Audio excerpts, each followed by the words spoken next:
When intimacy struggles, pain pushes us into protective isolation. We retreat into internal monologues, telling ourselves to leave it alone or asking, "What's the point?" These phrases act like a physical wall, locking out our partner and guaranteeing total disconnection. Over the next 5 minutes, we are going to build a written, step-by-step communication plan to break through that barrier without resorting to blame. Grab a pen and a piece of paper. Right now, I want you to recall a specific recent moment where you felt entirely shut down or disconnected from your partner. Committing this process to paper is the critical first action you need to take to cross the gap from silent resentment to emotional safety. Think about that specific moment of conflict you chose and write down the initial emotion you felt. For most of us, the surface-level reaction is almost always anger or frustration. This diagram reveals the anatomy of your reaction. The anger and silence above the surface is a protective layer. Look beneath the waterline. The driving force of your disconnect is usually a hidden vulnerability, like loneliness, shame, fear, or rejection. Take your paper and physically cross out your initial reaction. Instead, explicitly write down the underlying feeling you just identified.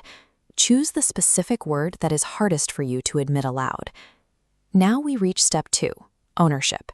We need to structure your opening statement to your partner carefully so it doesn't trigger immediate defensiveness. Here is the difference between destructive and healing language. Projecting outward blame by saying, "You make me feel," shatters communication instantly. To heal, take responsibility for your internal state. Turn inward, using statements like, "I feel invisible," or "I feel hurt."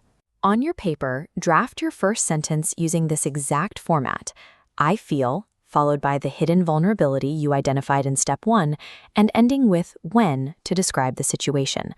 By shifting your language entirely from blame to self-ownership, you remove your partner's instinct to counterattack, opening a clear door for them to actually listen.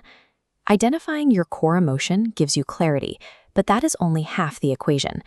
Every difficult feeling is driven by a fundamental, unmet relationship need. This chart connects the dots between what we feel and what we lack. If your core vulnerability is loneliness, your direct relationship need is connection. If you feel fear, you require reassurance. Return to your draft and add a second sentence explicitly stating what you require.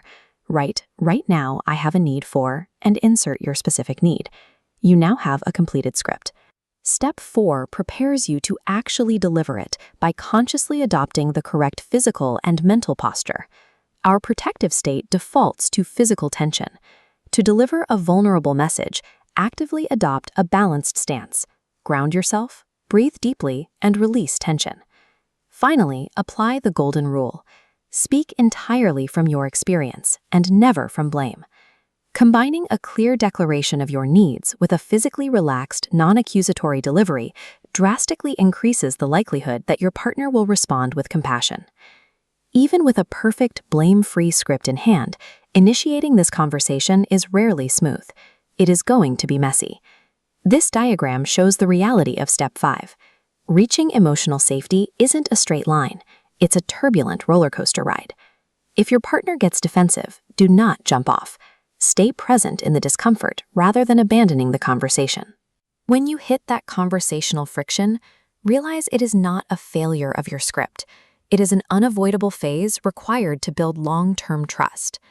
Look at the piece of paper in front of you. You have successfully taken a moment of angry silence and translated it into a clear, vulnerable, actionable request. The V.O.I.C.E model functions as a continuous engine for your relationship. It is a repeatable cycle you'll use to maintain your emotional connection over the long term. This master blueprint maps out every phase we've covered, bringing all the steps, internal states, and ultimate outcomes into one unified view. Take a moment to pause the video right now. Take a screenshot to keep on your phone as a permanent reference guide. The preparation is done. Now I challenge you to take the script you just wrote and use it tonight. Start the conversation and take that definitive first step toward genuine intimacy.